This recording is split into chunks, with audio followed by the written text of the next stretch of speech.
Hello everyone, Dan KBG Kune Physiology. More today is day 6 of adaptation and mindset. So, adapt and overcome, and as in the martial arts world we call it bend and survive. Why do we call it bend and survive? That's something I want to explain this week. We call it bend and survive. It's pretty much the same thing as adapt and overcome.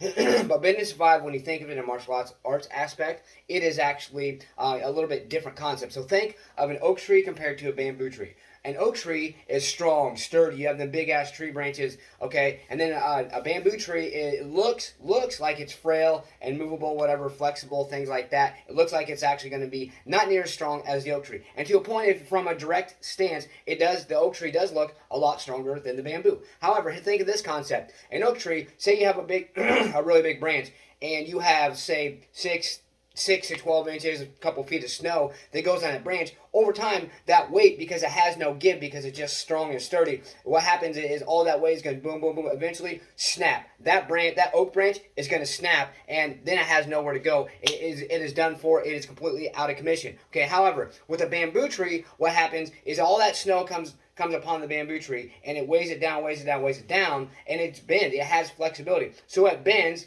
Hence the term bend and survive, the bend part, okay? And then what happens is when all the snow melts or comes off it, boom, it's going to spring back up stronger than ever before. Why? Because when it bends, and the fact that it's flexible, and when it bends, it is allowed to constantly, or consistently, however you want to see it, be strengthened, because all that weight's on it, pushing all that force, so then it feels so much better. It has gained strength over time, and then it comes back stronger than ever before. So that's why you need to be like a bamboo tree and not an oak tree, and that's what we mean by bend and survive. You bend, you're flexible, you're allowed to bend, and then once that environment gets a little bit better, more positive, what happens is you survive, and once you survive through pain, once you survive through suffering, once you survive life, the barricades, the struggles in life, guess what happens? You will get stronger. So that's why we talk about bend and survive in the martial arts world, because it will make you a lot stronger than you could ever imagine possible. Okay, so when you think of adapt and overcome, it's pretty much the same thing, but think of bend and survive, because it can apply to everyday life. For instance, okay, say you're starting a new job and you're getting familiar with it. You're not so familiar with it right now, but you are getting more familiar with it. What happens